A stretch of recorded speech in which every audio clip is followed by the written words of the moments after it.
A dozen people are facing more than 100 charges in a major identity fraud investigation.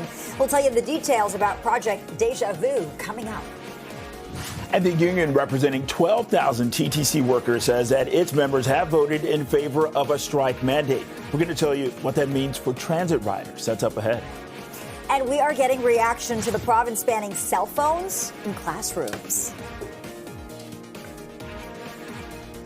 Good afternoon and welcome to CP24 Live at Noon. I'm Bakari Savage. And I'm Lena Latafat. Thanks so much for joining us. 12 people are facing more than 100 charges after Toronto police say investigators busted a major identity fraud scheme. Yeah, police say that the accused used synthetic identity documents and electronic templates to make bogus IDs with fictional personal information. Investigators say that more than 680 fraudulent identities were created. They allege that many were used to apply for and open hundreds of bank and credit accounts all across the province. And police say that the alleged scheme has led to losses of about $4 million. Synthetic identities can be used to create essentially piggy banks for them. They're applying for credit cards. They're applying for lines of credit. They're opening bank accounts in which they can funnel money in and out of. So they're essentially applying for unlimited amounts of credit in fictional synthetic names. Anyone with information about the case, you're asked to give police or Crime Stoppers a call. A woman is in hospital with life-threatening injuries after being hit by a TTC bus in the Upper Beach. Yeah, the collision happened early this morning at Kingston Road and Woodbine Avenue. Police and paramedics say that she was taken to a trauma center in critical condition. The driver did stay at the scene. There's no word yet on whether charges will be laid. The union representing thousands of TTC workers says its members have voted in favor of a strike mandate. ATU Local 113 represents 12,000 transit workers who operate and maintain the TTC. The union says about three-quarters of their members voted on the issue and 98% agreed to move ahead with a strike if necessary. A spokesperson says the union's bargaining committee remains at the table and that they're looking for a contract that provides job security. The last time ATU Local 113 members went on strike, that was in 2008. Well, our members are they're frustrated. We've been dealing with this for so long. We've had our right to strike taken away since 2011, and the TTC and the city and the province have exploited that opportunity to not have us be able to remove our labor as a mechanism of part of the bargaining process. And now here we are. Our members have voted 98% in favor of striking. That's a signal to everybody that they need to bring resources to the table in order to avert a strike. TTC CEO Rick Leary released a statement, and that reads in part, "It's important to note that seeking support for a strike is a common part of the bargaining process. However, the vote does not mean a strike is imminent, and no strike deadline has been set at this time." The bargaining teams from ATU and the TTC remain at the table where they continue to negotiate a new collective agreement to replace the one that expired on March 31st, 2024. The union says if their members do eventually strike, it would likely result in a total disruption of TTC services. Speaking of the TTC has restored service on the west end of Line 2. This is after days of disruptions due to a fire. So trains are now running in both directions between Kipling and Islington stations following extensive repairs due to the incident on Thursday afternoon. The TTC says that crews replaced more than 5,000 feet of signal and communication cable, in addition to the junction box that was destroyed by the blaze. The TTC apologized to riders for the inconvenience caused by the service disruptions and said that the cause is still under investigation. Well, there will also be early closures on a stretch of Line 1 for subway riders to keep in mind this week. The TTC says that service between Eglinton and Shepherd Young will end each night at 11 o'clock. That starts tomorrow and it goes through Thursday. And crews are going to be performing work on the tracks. Shuttle buses will be running. Regular service is set to resume at 6 o'clock the following morning. A tentative deal has been reached between Gourmet and its striking workers today. The agreement comes nearly 2 weeks after 800 food service staff who cook, prepare, and package meals for planes at Pearson Airport walked off the job. Teamsters Local 647 says the agreements still need to be ratified by members in a vote set to be held today. Gourmet previously said the union had rejected its offer of a 12% raise over 3 years. The union says workers will be back on the job tomorrow if the tentative agreement is ratified. Crews had to fish a car out of the water in Etobicoke today due to a parking mishap. So the incident happened just before 3 o'clock this morning. This was at the boat launch at Humber Bay Park. And police say that the driver got out of the vehicle, but left it running and forgot to put it in park. The car wound up rolling into the water. No one else was in the vehicle at the time, and no injuries were reported. The Ontario government is hoping new rules on cell phone and social media use will help decrease distractions in schools. And with more on this, we're joined live by CTV National's Scott Hurst. Scott, Ontario tried to curb the use of cell phones in its schools once before. That didn't work. What makes this new effort different? Bakari and Lena, this, of course, will be a significant adjustment for students, not just putting the phones down, but putting them away during school hours.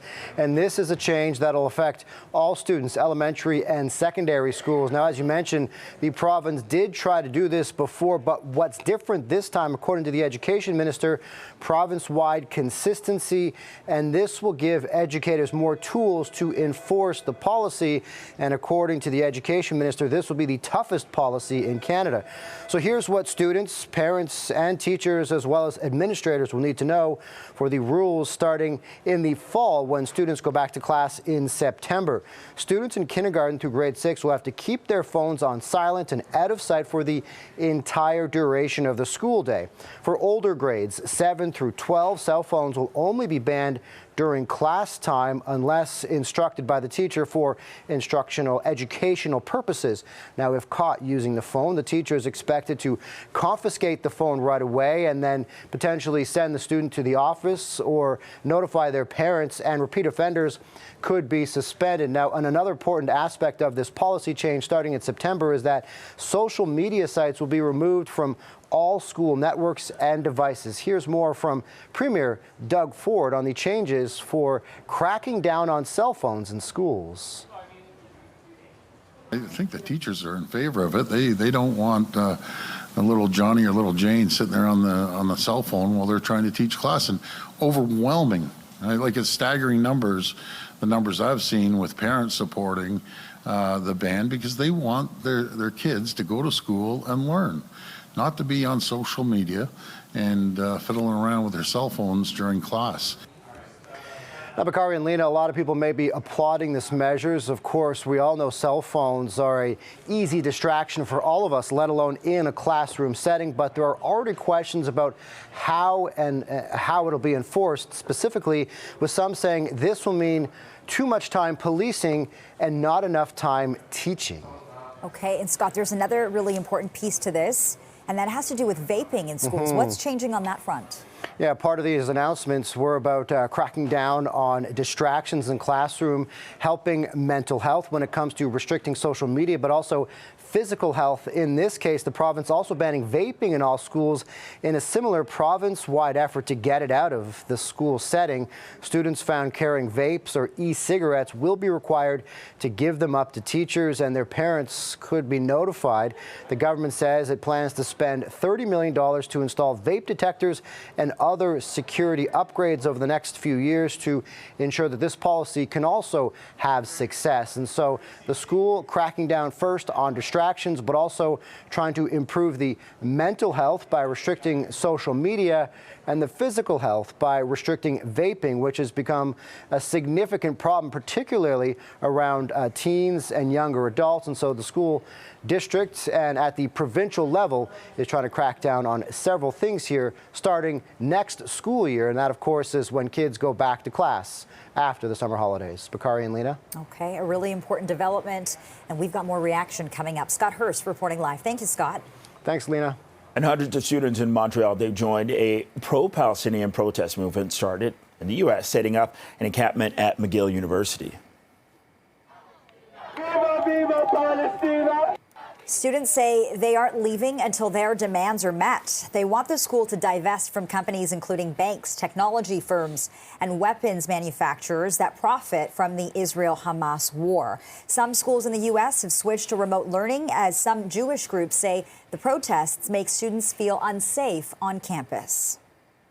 We're not leaving. Students aren't leaving. They're going to hold the fort down. When leaders are so insecure and afraid of college students, this is where you feel like you have a voice. It's important to say that we don't want our money that we're paying for education to go to funding genocides and weapon manufacturers and all this horrible stuff that's going on. Now, in a statement, McGill University noted it doesn't directly invest in individual stock or companies, but hires an external fund manager. Norovirus cases are on the rise in Ontario. The Public Health Agency of Canada says that the highly contagious virus is spreading at a higher frequency than expected. It can cause nausea, vomiting, abdominal pains, cramps, and diarrhea. Public Health acknowledged that the recent 5-year average included several years with pandemic restrictions, which lowered the rates of norovirus. So this year's uptick isn't too far from the normal before COVID. Well, time is running out for anyone who has yet to file their annual tax return. The Canada Revenue Agency's deadline for most filers, that is tomorrow. That's also the last day to pay any outstanding balance if you'd like to avoid owing interest. If you or your spouse or common law partner are self-employed, you still have until June 15th to file, so you have a little bit more time. And missing the date could mean facing penalties, which typically start at 5% of your total owed amount, plus an additional 1% of the balance for each full month your return is late. And the Leafs hit the ice for practice this morning. This is ahead of tomorrow's do-or-die Game 5 against the Bruins. Austin Matthews did not take part. His status for tomorrow is not clear after he left the third period of Saturday's game with an illness. Toronto trails Boston 3-1 and is coming off a 3-1 loss on Saturday. The Leafs have been held to just 7 goals in this series. The Bruins, meantime, have been deadly on the power play, with 5 of their 14 goals coming with the man advantage. Making the puck move faster and getting shots from different areas of the ice. I think, our focus is get the puck and, get the puck to the net and then get the rebounds and get those in. Puck drop tomorrow night in Boston is set for 7 p.m. Well, coming up next on CP24 Live at noon, we're going to speak to the Union for Elementary Teachers in Ontario to get reaction to the province's cell phone ban in the classroom. I don't think it's a very good idea because as students, we do need our cell phones, but I also feel like it will have a positive impact on schools as like cell phones are very distracting. I'm gonna be all right with it, but some people, I don't know, might be a little, they might not like it. I use it sometimes, I'm gonna be honest, but it's not a big problem if I'm not gonna have it during my class. I'm sure it's gonna be difficult, but it's what to do. It's all right, it's just, if you want to study, you just gotta keep your phone in your bag. The provincial government is going to ban cell phone use in classrooms starting in September. And for reaction, we're joined live by David Masson, first vice president for the Elementary Teachers Federation of Ontario. We just heard from a number of students. So let's talk about this cell phone ban. For the younger students, it's a complete ban of cell phones in schools. Isn't this supposed to be a good thing? I think on the surface it might sound like a good thing, but our schools are an extension of our communities, and certainly technology and cell phones exist in our communities. They're part of our lives, whether we like it or not. And one of the things that we do as educators, as responsible educators, is teach our children, teach our students how best to use technology, how responsibly to use technology. And in fact, school boards all across the province have acceptable use guidelines for technology in our system already. So we do believe that this is a little bit of a distraction from last week's budget announcement that was woefully inadequate to address the needs that we've got in the system. Okay, David, what input did ETFO have in this ban? Yeah, good question. ETFO engaged in bargaining with the government and with OPSPA over the last number of years. And one of the things that we pushed this year directly from our members was to address the code of conduct. We are seeing, and our members are seeing, an increase in the instances of violence in all of our schools across the province. No matter where you are, violence is on the increase. And we took that to the bargaining table to try to enforce through our codes of conduct, through the government's code of conduct, ways to address issues of bullying and intimidation and harassment and physical violence and racism, things that are really problematic in our system right now. We wanted to talk about changing the code of conduct to properly address those issues. And we haven't seen an adequate addressing of those issues. Certainly cell phones, the government has chosen to focus on, and vaping, the government has chosen to focus on. But our members are telling us that there are other areas that are related to the code of conduct that need much more focus and attention. So you mentioned the code of conduct. Would banning cell phones not help with that at all? Yeah, and again, I think on the surface it might seem to help, but we use technology in our classrooms. Students and kids are using technology out in their lives. They're getting information through these devices. And our members feel that we can provide an environment in our system that teaches appropriate use of technology. We think banning is a little bit over the top. In fact, a lot over the top, and it doesn't address the realities that these students and these children are facing on a day-to-day basis. They need to learn how to properly use social media. They need to properly learn how to use their devices. They need to make sure that they don't use their devices to engage in cyberbullying. These are things that the school system can work with young people to properly address. And also, David, speaking of the realities, earlier this morning we heard from Premier Ford in Ottawa when he was making an announcement about this. He was asked about enforcement, and he almost yielded the enforcement to individual principals. What are your thoughts on that? Yeah, I mean, this is going to be very challenging for us. It's not a challenge to create bans. It's not a challenge to say you shouldn't do this. The challenge is what happens when a student doesn't engage properly. That's always been our challenge, and that's always been our challenge with the issue of violence as well. What happens in that space after those things are already done? We don't see it a viable option to just say the principal needs to address it.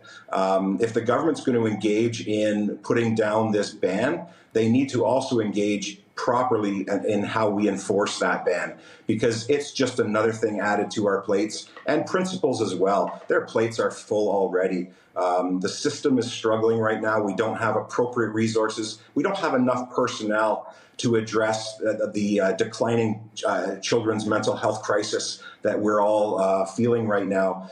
So adding another responsibility to our plates in this area, which we feel is an overreach, is going to be very challenging. Okay, EDFO's first Vice President, David Masson, thank you very much for your time. Thanks for having me. And coming up next on CP24 Live at noon, 12 people are facing more than 100 charges after Toronto police say investigators busted a major synthetic identity fraud scheme. We'll tell you what that is next. A dozen people are facing more than 100 charges and a major synthetic identity fraud investigation. And for a closer look at what that means and how this was carried out, we're joined by Ritesh Kotak, cybersecurity and technology analyst. Ritesh, thanks so much for making the time. We know what identity fraud is. What is synthetic identity fraud? Synthetic identity fraud is when information that doesn't exist is used to create identity. So this is where you could use literally make up names, you make up you make up information such as addresses, phone numbers, email addresses, and then you take that to then go and generate real identity. And once you have these identities or identity cards that are fraudulently created, they're very convincing. And you can go into banks, open up accounts, you can apply for online jobs. You start creating this virtual identity about an individual that never exists in the first place. So traditional identity fraud is when you take someone's identity who already exists. Synthetic identity fraud is when you create a whole new identity of an individual that's never existed. And Ritesh, along those lines, it is alleged that 680 unique synthetic identities, many of that were used to apply for and open, these hundreds of bank accounts and credit accounts at various banks and financial institutions all across Ontario. Are you surprised that they got away with this? There's a part of me that isn't surprised, and there's a part of me that is surprised. I think that like the year is 2024, and we have technology now that should be able to better verify these types of identities if they are fraudulent. For example, it's the exact same picture that was used on multiple identities, and the ability to actually flag that would have been, especially at the financial institution level, should have taken place. But that's clearly there's processes that need to be changed because fraud costs us millions of dollars, if not billions of dollars, and has a huge impact on the economy. So yeah, there's a part of me that's surprised that they were able to even manage 600 plus identities. But there's another part that just shows that, which is something that we've already known, that we got to start leveraging better technology to identify these things before they start ballooning. Yeah, and that brings me to my next question, Ritesh. We know this was obviously a pretty elaborate scheme. Investigators believe there are more suspects out there as well. Do you think we're going to see more of these kinds of things pop up? Unfortunately, yes, we're going to see more of these things pop up. And the reason for that is there's been huge advancements in artificial intelligence, generative AI in particular. So imagine those 680 identities actually being able to communicate, being able to answer phone calls, being able to jump on Zoom and Teams calls. We're starting to see how generative AI and identity theft is coming together, which is going to create a whole new area of fraud that we just haven't seen yet. And when it comes to protecting your identity, that is always key, not only in the cyberspace, but in real life as well. What are your tips on that front, Ritesh? I always recommend that you sign up for credit monitoring. This will tell you if there's any credit checks, if there's any hits to your credit, if a loan is taken out. So it's very important to sign up for credit monitoring and then monitor your accounts. Ensure that you have account notifications set up. And then if you start getting suspicious messages or even mail to your address about accounts that you've never opened, very important that you flag that right away, report that to the financial institution. And if you are a victim of fraud, report it to your local police service and the Canadian Anti-Fraud Center, because there are resources in place to assist you. Okay, Ritesh Kotak, cybersecurity and technology analyst. Thank you very much. Thanks so much, Thank Ritesh. you for having me. Coming up next on CP24 Live at Noon, the union representing 12,000 TTC workers says its members have voted in favor of a strike mandate. We'll tell you what that means for transit riders coming up.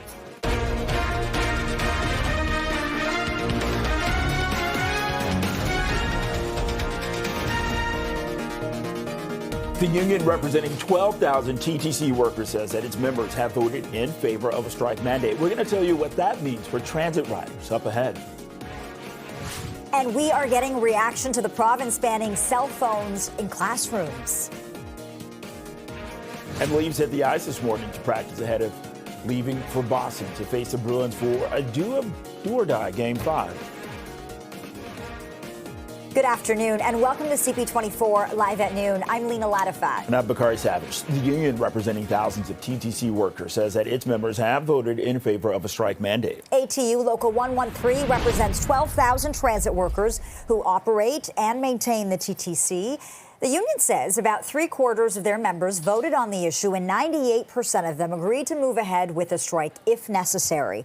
A spokesperson says the union's bargaining committee remains at the table and that they're looking for a contract that provides job security. The last time the union went on strike was in 2008.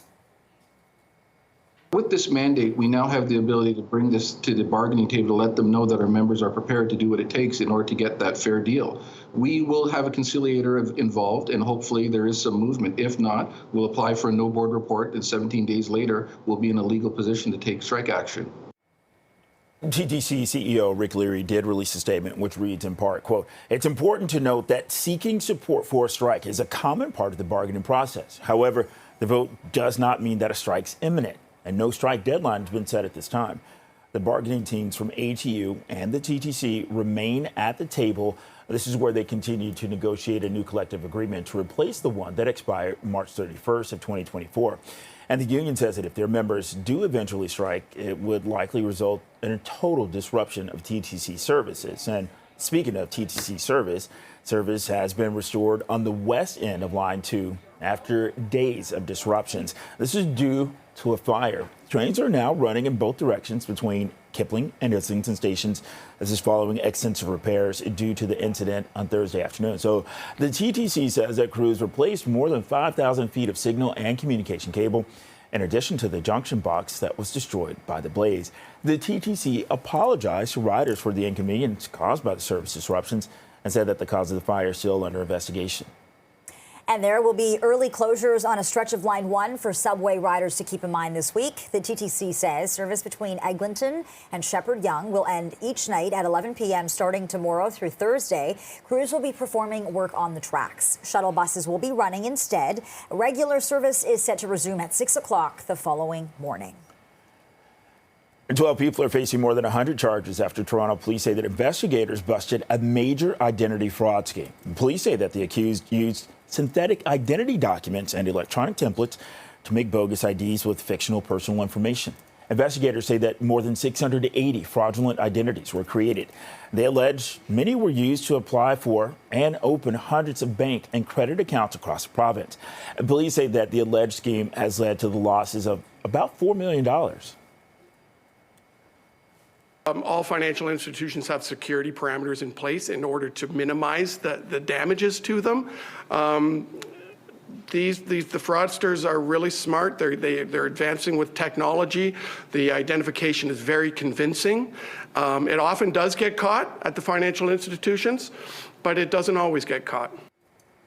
Anyone with information about the case, you're asked to give police or Crime Stoppers a call. A woman is in hospital with life-threatening injuries after being hit by a TTC bus in the Upper Beach. The collision happened early this morning at Kingston Road and Woodbine Avenue. Police and paramedics say she was taken to a trauma center in critical condition. The driver remained at the scene, and there is no word yet on whether charges will be laid. Well, it's 12:34, 10 degrees. It's time for a check on the roads, and for that, we turn to Adjoa in Bois. Good afternoon, Adjoa. A bit of a busy go out there as you make your way out on the major routes. We had problems and still watching them. This is on the westbound lanes of the 401 in the collectors, actually, just underneath the DVP 404. Stalled vehicle blocking that right lane and shoulder. Eastbound on the 401, busy as you make your way across from the 427 all the way out towards the 400. That's where you start to see a little bit of relief. We do have a problem. It's on the eastbound lanes of the Gardner just through Parkside. Stalled tanker truck partially in the right lane, but because of the way it's sticking out, cars are just having to veer and get into that center lane, adding to your slow trip, and it will remain slow for the next couple of years on the west and eastbound Gardner, but I'll show you the westbound side where the delays are pretty significant from York Bay Yonge out through the construction zone out towards Dufferin. Outside of camera view, if you're headed towards the 400 northbound up at Highway 88, crews on scene of a collision from this morning. It does have the right lane occupied. I'll send it back to you. The CP24 traffic report is brought to you by CapitalDirect.ca. Crews had to fish a car out of the water. This was in Etobicoke. It happened due to a parking mishap. The incident happened just before 3 o'clock this morning at the boat launch at Humber Bay Park. These are pictures from that scene. Police say the driver got out of the vehicle but left it running and forgot to put it in park. The car wound up rolling into the water. Thankfully, no one else was in the vehicle at the time and no injuries were reported. Well, a tentative deal has been reached between Gate Gourmet and its striking workers. Yeah, the agreement comes about 2 weeks after 800 food service staff who cook, prepare, and package meals for planes at Pearson Airport, they walked off the job. Teamsters Local 647 says the agreement still needs to be ratified by members in a vote set to be held today. Gate Gourmet previously said that the union had rejected its offer of a 12% raise over 3 years. The union says that workers are going to be back on the job tomorrow if the tentative agreement is ratified. Coming up next on CP24 Live at Noon, we're going to talk to a doctor in Ontario to get reaction to the province's cell phone ban in the classroom. Stay with us. Welcome back. The Ontario government is hoping new rules on cell phone and social media use will help decrease distractions in the classroom. So starting this fall, students from kindergarten to grade 6 will not be able to use their phones in school at all. And starting in grade 7, cell phones will be banned in the classroom only. Ontario is also blocking access to all social media platforms on school networks and devices. And that's not all. Along with the new restrictions on cell phones, the Ford government is also banning vaping, tobacco, nicotine, and cannabis products on school grounds. Students caught carrying products like that will have them confiscated, and schools will be required to notify parents. Schools will have vape detectors installed along with other security measures. Sometimes be incorporated into our learning, like when we're doing assignments. So I see like banning it could be like a problem, maybe a little, but for the most part, it's like kind of distracting for people, so I guess it might be good. It's distracting. Like we're always on social media and everything like that. It's hard to focus, it's hard to concentrate and like put your all into your work. So I feel like it will have a positive impact, but also have like negative impacts because like we do need our phones. So. Like for me, it's not big a problem. So like for me, that's gonna be okay. I don't mind it. I don't really use it. And Premier Doug Ford was asked whether his government is going to protect teachers in schools that enforce the ban. The school itself is run by the principal. The principal and the teachers run the school, and they're obviously very responsible. They're going to be responsible, but the teachers want the kids to pay attention. It's as simple as that. It's not that complicated. Don't use the phones. And Education Minister Stephen Lecce joined us to talk more about these new rules. Technology is actually very important to supporting education, but it has to be at the discretion of the educator. I believe it, and I believe that professional judgment of educators, every day they make those decisions. If technology aids in creating a more dynamic learning experience, I will support that. I mean, I think often there's some classes you just can't learn without technology. So I want to be clear to parents, this is not an outright ban as some of the quick headlines may read. It's restrictions with a sense of discipline and discretion. When teachers know it's going to add value, they will allow it. In fact, they will encourage it. Annie Kidder is the executive director of People for Education. She says that there are already rules in place about both cell phone use and vaping in schools. To be clear, vaping was already banned in schools, on school property. It was already against the law. You already can't do it, and you already can't do it if you're under 19. So more wasn't needed there.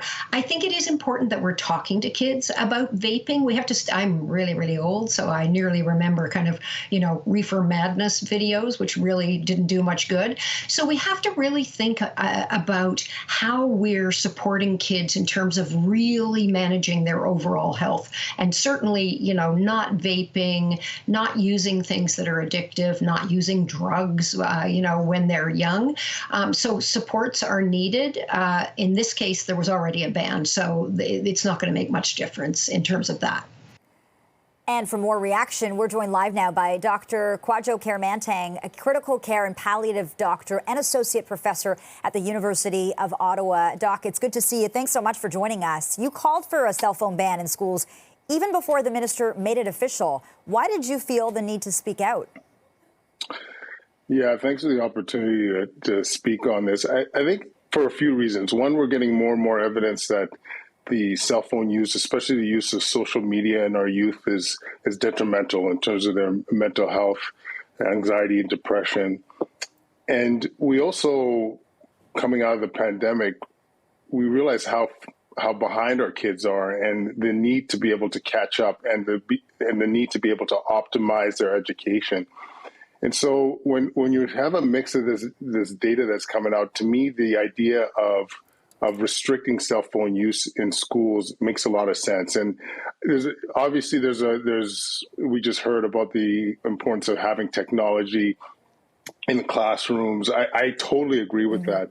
I think it's just a matter of trying to find that balance of not having our kids distracted, not having our kids engaged and not learning, and really thinking about the approach in terms of how we can get them ahead.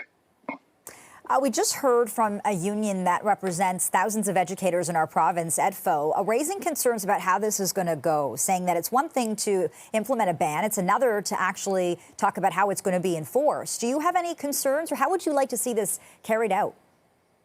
Yeah, I mean, I'll just speak from my own personal opinion. I trust our educators. I trust our principals. And I think I would want this not to be as much of a blanket approach as what is going to be optimal for the kids in your school. And so if you're once again, you're in a classroom where you feel that having the technology at front and center is going to optimize your kids' education, absolutely.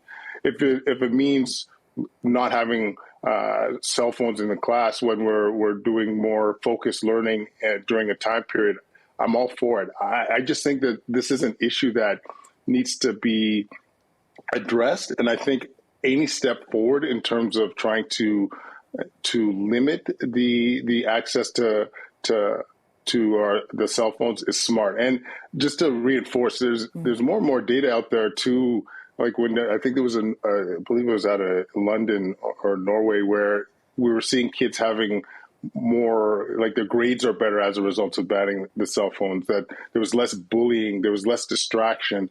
And so when you piece it all together, to me, it feels like this is a real opportunity. You have talked at length about the mental health crisis so many kids are facing post-lockdowns, post-COVID, post-isolation. You're a physician, but you're also a father of three. Have you had that conversation with your children? How do you explain this ban to them? All right. Thanks for the question. This is something that is obviously a challenge for every parent, especially I have a soon-to-be 12-year-old who really, his friends and so forth are really keen on having access to the phone. And this comes to a bigger conversation on how we can approach having a cell phone in a healthy fashion. And one thing that's important to me is that as parents, we role model what we expect from our kids. And, in our house, and I'm not going to pretend to be perfect at this by any means, but like having no technology during times of the day, like at supper, or where phones are down, we don't see the phones in front of us, and trying to role model that behavior for our kids. And so our kids, we've had this conversation. We've talked about the detrimental effects of cell phones. We've just had the process of banning YouTube and TikTok on the phone, but it's obviously iterative. It's something that's going to be so challenging moving forward, but stay tuned, I guess I should say. Yeah, I'd love to follow up on that. An important conversation, Dr. Kwadwo Kyeremanteng. Thanks so much for your perspective. We really appreciate this. Thanks for having me. And a movement urging people to boycott Loblaws has been gaining traction online, with what could be thousands of shoppers taking their grocery money elsewhere in May. Loblaws' new president and CEO says the company has been expanding its discount stores and offering new promotions. And for a look at this movement, we're joined live now by Sylvain Charlebois, professor and director of Agri-Food Analytics Lab with Dalhousie University. Sylvain, welcome back to the show. Thanks so much for joining us. Let me start with your reaction to these movements. I mean, I think it speaks to how frustrated Canadians are about these sky-high grocery prices. Oh, of course, absolutely. I think a lot of people are angry, frustrated. They feel vulnerable, unprotected even. So I'm not surprised to see these kinds of movements. But we need to question the intent here, because the boycott is only aiming at one grocer. And when you look at food prices across the board, food prices have gone up everywhere. And so I do think that it is likely due to the fact that Loblaws' PR strategy has been failing for months now. We've seen blunders over and over again. So that's probably why. And of course, we all know who the former CEO is. It's a very visible company as well. But I do believe that the boycott itself is aiming at the wrong problem. There are issues in the food industry, and Loblaws is not blameless, but I think that the boycott is a missed opportunity to get Canadians to talk about real issues in the grocery industry. But also, what about the Loblaws footprint? Because, they say that they're expanding the discount stores. So let's talk about that when looking at this boycott. So it's 29% of the market, basically. And so Loblaws is number one, but it's 29%. So it's not the majority. There are other players like Metro and Sobeys. And people would argue that, well, food prices are actually more expensive elsewhere than at No Frills or Superstore, for example. So I think that the boycott, the one advice I could give to you viewers, if you're out there, you feel angry and you want to do something about food prices, I would probably boycott all box stores and focus on independent grocers in particular. And that's how you could actually send a message supporting independent grocers who are not involved in major networks of the grocery industry that we see. Do you think Loblaws cares about these boycotts? Is it going to hurt their bottom line? If you look at their stock price of late, it's at $153, which is a record. And so on Wednesday, of course, we'll see quarterly results coming from Loblaws, coincidentally on May 1st, by the way. And so we'll see more about some of the revenues. I don't think it's actually going to make a dent in their revenues, but we are looking at a tighter market. People are spending less at the grocery store. So the problem really is when that happens, Loblaws will turn around and pressure suppliers. So if anything, if there's any gouging going on, it's not towards consumers, it's towards suppliers. And Loblaws is at the head of the game there. And, realistically, when it comes to trying to, shake things up, there's only so many independent grocers that you can turn to. But then there's farmers markets, but those are not open year round. No, but I've been in Toronto many times. There's lots of independents who don't get the proper attention they deserve, to be honest. Everywhere in Toronto, you have lots of independent grocers.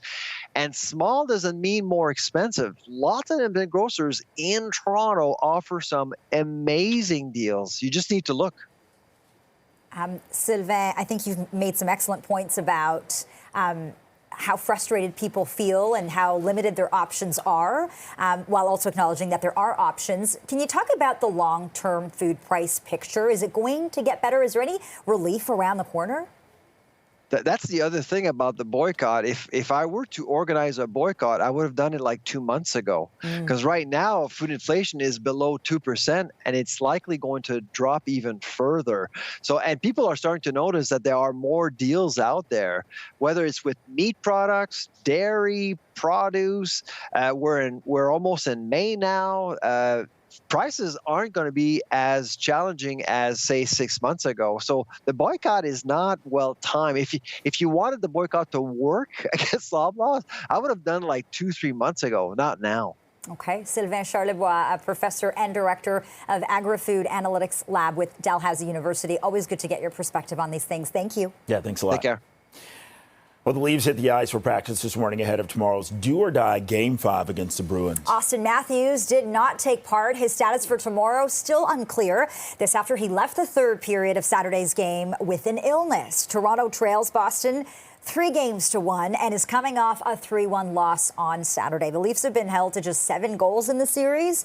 The Bruins, meantime, have been deadly on the power play, with 5 of their 14 goals coming with the man advantage.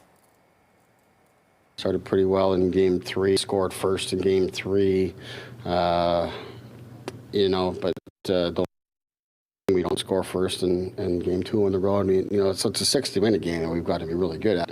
Even the other night, as I said, like we're not playing the greatest. We didn't start the greatest. We've given up 3 shots in the first 15 minutes of the first period, and we're fine in the game. And then you don't care of the rest of the period, and they get one. So, yes, that would be good. Of course, we want to, be feeling good and build some confidence and get after the game. Obviously, stuff like this happens and teams battle back. And we're not focusing about the big picture. What you got today, have a good practice, and go at it tomorrow. It's a great opportunity for all of us to step up, raise our game, which is already needed and necessary. So, just go out there and stick, like I said, stick together, believe in one another and what we're doing, and just keep pushing forward, keep fighting. Puck drop tomorrow night is in Boston, and it's set for 7 p.m. Well, a couple of Blue Jays players, they visited children at Holland Bloorview Kids Rehabilitation Hospital this morning. Let's go Blue Jays! Signed by a few guys yesterday, too, right? Patients and Chris Bassett and Kevin Gosman met with dozens of patients and attended a physiotherapy session. It's awesome. Obviously, anything to benefit kids and what they need is unbelievable. So, yeah, I mean, obviously we met a lot of kids today, and a lot of them seem to be really happy and happy to be here. So, yeah, I think they're doing an unbelievable job. Well, I think so they can know that we're real, you know, that we're not just on TV. You know, we're going to be out in the community. They have a chance to see us, to ask us questions, interact with us, and so, you know, that's why we're here. It gives me my legs. I wouldn't be able to move around without them. And they just were always really supportive. And like Neil's my prosthesis, and he's like the best guy ever. And he really helps me with he helps with my designs. He does all the work, and they just help me move around. And this is the second straight year that the Jays have partnered with Holland Bloorview for a meet and greet with the players. Well, thanks so much for watching CP24 live at noon.